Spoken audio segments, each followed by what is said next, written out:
യൂട്യൂബിന് വിട. സൂര്യയിലെ എല്ലാ പരമ്പരകളും സംരക്ഷണത്തിന് ശേഷം തികച്ചും സൗജന്യമായി സൺ നെക്സ്റ്റ് ആപ്പ് ഡൗൺലോഡ് ചെയ്യൂ. കണ്ടാസ്വദിക്കാം നിങ്ങളുടെ പ്രിയ പരമ്പരകൾ. എവളെങ്കിലും തേച്ചിട്ട് പോയതിന്റെ ഫീലിംഗ്സ് ആണോ? അതൊന്നുമല്ല. സത്യൻ അങ്ങനെയുള്ള ആളൊന്നുമല്ല. മദ്യപിക്കുന്ന പോലും ചിലപ്പോൾ ആദ്യമായിട്ടായിരിക്കും. വെറുതെ അല്ല പെട്ടെന്ന് ഓഫായത്. ഇനിയിപ്പോ എന്ത് ചെയ്യും? എന്തോ ഫാമിലി ഇഷ്യൂ ആണെന്ന് തോന്നുന്നു. ഈ കൊല്ലത്തിൽ സത്യന്റെ വീട്ടിൽ കൊണ്ടുവിട്ട അത് നമുക്ക് പണിയാവും. അവന്റെ അമ്മ നിനക്കറിയാലോ, നമ്മൾ കുടിപ്പിച്ചാണെന്ന് അവരെ പറയും. ആ, അവരത് പറയും. അന്ന് രഘുവേട്ടൻ വാടക വീട്ടിൽ താമസിക്കുമ്പോ വന്ന് ഉറഞ്ഞുള്ളിയ സ്ത്രീയല്ലേ? അത് തന്നെ. അവരൊരു ഭദ്രകാളി തന്നെയാ എന്റെ അമ്മോ. ഇനിയിപ്പോ എന്ത് ചെയ്യും? എടാ, ഇപ്പൊ ഈ അവസ്ഥയിൽ ഇവനെ വിട്ടിട്ട് നമുക്ക് പോകാനും കഴിയില്ലല്ലോ. ഹേമന്തേ, ഗോകുലേ, വരുന്നടാ. ഞാൻ അങ്ങോട്ട് ചെല്ലട്ടെ. നീ അങ്ങോട്ട് ശരിയാണ് നോക്ക്.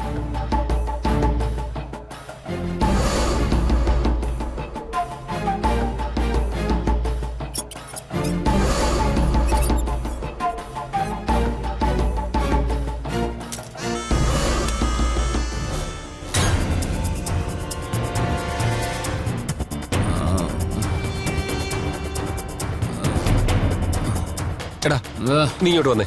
സത്യ, എടാ, നീ അങ്ങോട്ടിരിക്കെ. ഇരി.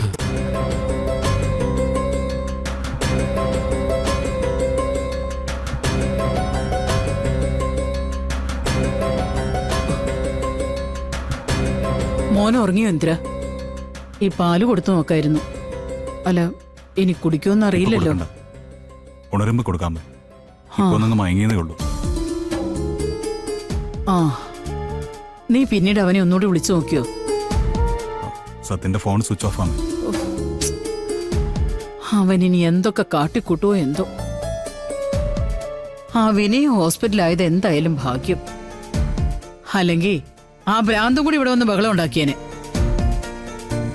ചീരുവിനും കുഞ്ഞുങ്ങളെ ഏറ്റെടുക്കാനുള്ള ധൈര്യമൊക്കെ നമ്മുടെ സത്യനുണ്ടോ അമ്മേ? അല്ല, അവനത്ര വലിയ കാര്യമൊന്നുമില്ല. പക്ഷെ അവനില്ലാത്ത ധൈര്യം അവൾ ഉണ്ടാക്കി കൊടുത്താലും പോരെ. ആ വിനീന്റെ കയ്യിൽ നിന്ന് രക്ഷപ്പെടാൻ വേണ്ടി അവൾ എന്ത് കടന്ന കയ്യും ചെയ്യും. ആ, അതിപ്പോ മിക്ക സ്ത്രീകളും അങ്ങനെ തന്നെയാ. പടുകുടിയിൽ നിന്ന് കരകയറാനേ ഒരു പിടിവള്ളി കിട്ടിയാലേ എങ്ങനെയെങ്കിലും അതിൽ ചുറ്റിപ്പടർന്ന് രക്ഷപ്പെടാൻ നോക്കും. പക്ഷേ അതിൽ ബലിയാടാവുന്നത് നമ്മുടെ സത്യനല്ലേ. എടാ, നാട്ടുകാരറിയും മുമ്പ് എങ്ങനെയെങ്കിലും അവരെവിടെയുണ്ടെന്നൊന്ന് കണ്ടുപിടിച്ച് രണ്ടിനെയും രണ്ട് വഴിക്കൊന്ന് ആക്കണോ ഇന്ദ്ര. അതിന് അവരെ കുറിച്ച് എന്തെങ്കിലും ഒരു വിവരം കിട്ടണ്ടേ അമ്മേ? മോന് സുഖമില്ലാത്തതുകൊണ്ട് എനിക്കൊന്ന് പുറത്തു പോകാൻ കൂടി പറ്റുന്നില്ല. പനിയാണെങ്കിൽ കൂടി വരിക. രാത്രി വല്ല ഫിറ്റ്സും വരുമെന്ന് എന്റെ പേടി. ശരിയാണല്ലോ ഇന്ദ്ര, ഈ പനി അപകടമാ. ദേ, രാത്രി അവൻ കാത്തു നിൽക്കണ്ട, നമുക്കിപ്പൊ തന്നെ ഹോസ്പിറ്റലിലേക്ക് കൊണ്ടുപോവാ. സിറ്റി ഹോസ്പിറ്റലിലാ മോനെ സാധാരണ കൊണ്ടുപോവാറ്. പക്ഷേ അവിടെ ഇപ്പൊ അവരൊക്കെ ഇല്ലേ? അതിനെന്താ, അവിടെ തന്നെ കൊണ്ടുപോയി കാണിക്കാം. എന്നിട്ട് അവളെ വിളിച്ച് മോനെ അങ്ങ് തിരിച്ചേൽപ്പിച്ചേക്ക്. അല്ലെങ്കിൽ നമ്മൾ ഇവിടെ കിടന്ന് കഷ്ടപ്പെടേണ്ടി വരും. അമ്മേ, അത് ഡോക്ടറും പറയുന്നത് അത് തന്നെയായിരിക്കും ഇന്ദിര. കൊച്ചിനെ അതിന്റെ തള്ളയിൽ നിന്നും പിടിച്ചുകൊണ്ട് വന്നതാണ് പനി പിടിക്കാൻ കാരണമെന്നുള്ള പരാതി നമുക്ക് കേൾക്കേണ്ടി വരും. അല്ല, അത് അവൾക്കും അറിയാം.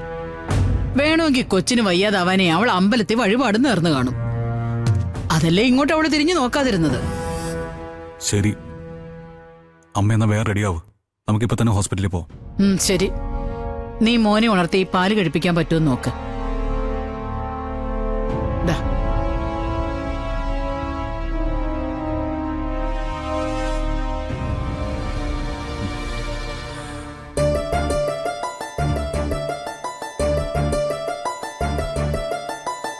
മനൂട്ടാ, അവേ എഴുന്നേക്കട. അച്ഛന്റെ ചക്കരയല്ലേ? ചക്കരയല്ല, നല്ല പനിയാണല്ലോ. പാനേ, പാല് കുടിക്കണം.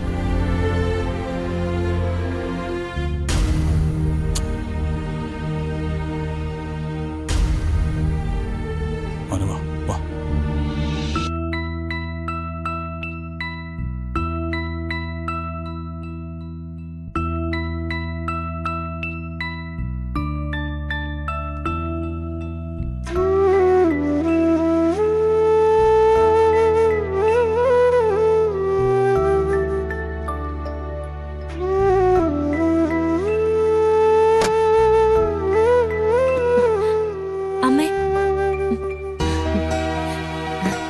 ശരി, ഞാൻ വിളിക്കാം.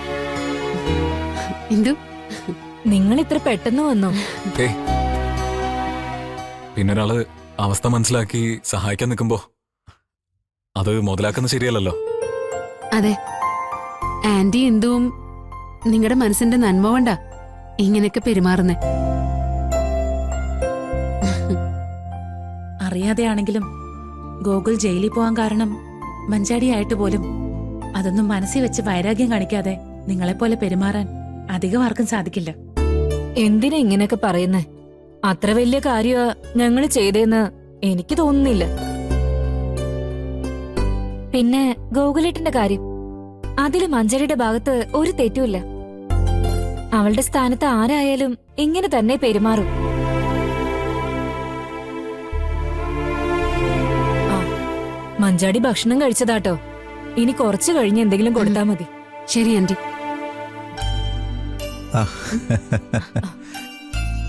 ഇവര് വന്ന സ്ഥിതിക്ക് നമുക്ക് പോവാല്ലേ സച്ചേട്ടാ? പോയേക്കാം. മകളെ, എന്തെങ്കിലും ആവശ്യമുണ്ടെങ്കിൽ വിളിച്ചോണം കേട്ടോ. ശരി സർ. ഞാൻ മഞ്ചാടിയെ വിളിക്കാം, അവളോട് യാത്ര പറയണ്ടേ? വേണ്ട, അവൾ ഉറങ്ങിക്കോട്ടെ. നല്ല ക്ഷീണം കാണും. സത്യത്തി എനിക്കിപ്പോഴാ ഒരു കാര്യം മനസ്സിലായത്.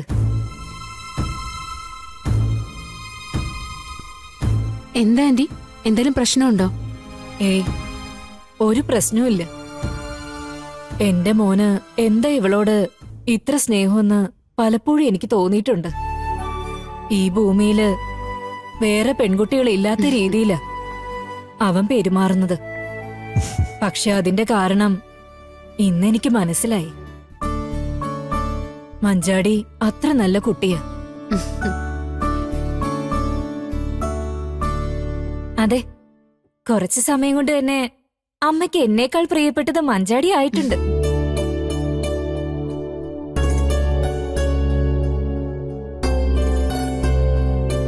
നിങ്ങളിങ്ങനെ പറയുന്നത് കേൾക്കുമ്പോ ഒരുപാട് സന്തോഷം തോന്നുക.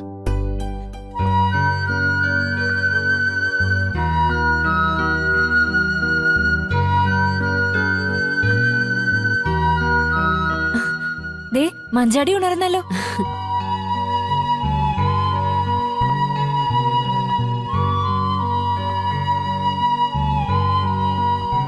ഞങ്ങൾ പോയിട്ട് വരാം മോളെ.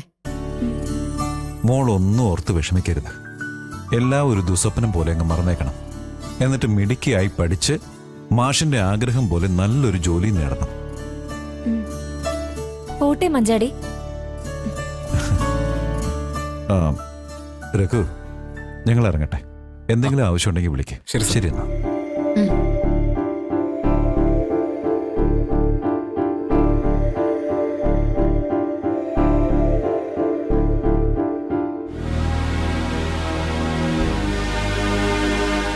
നിങ്ങളോട് പറയേണ്ട കാര്യമില്ലെന്നറിയാം. എന്റെ ഒരു മനസ്സമാധാനത്തിന് വേണ്ടി പറയുക. മോളെ നന്നായിട്ട് നോക്കണം, ഒരു കുറവുണ്ടാവരുത്. ശരി. ശരി ആന്റി.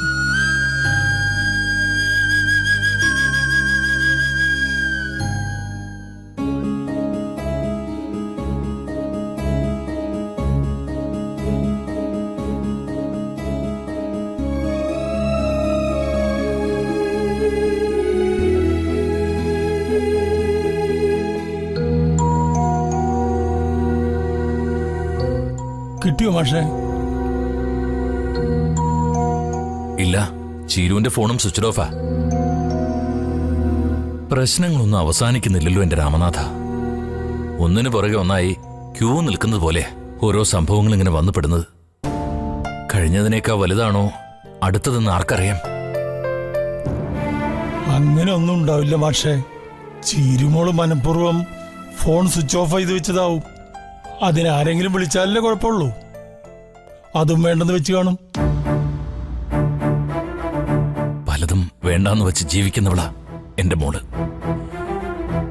ഇപ്പൊ എന്റെ പേടി മഞ്ചാടി മോളെ പോലെ ചീരും ഒരു നിമിഷം ജീവിതം വേണ്ടാന്ന് ഞാൻ ചിന്തിച്ചു പോയാലോന്നാ.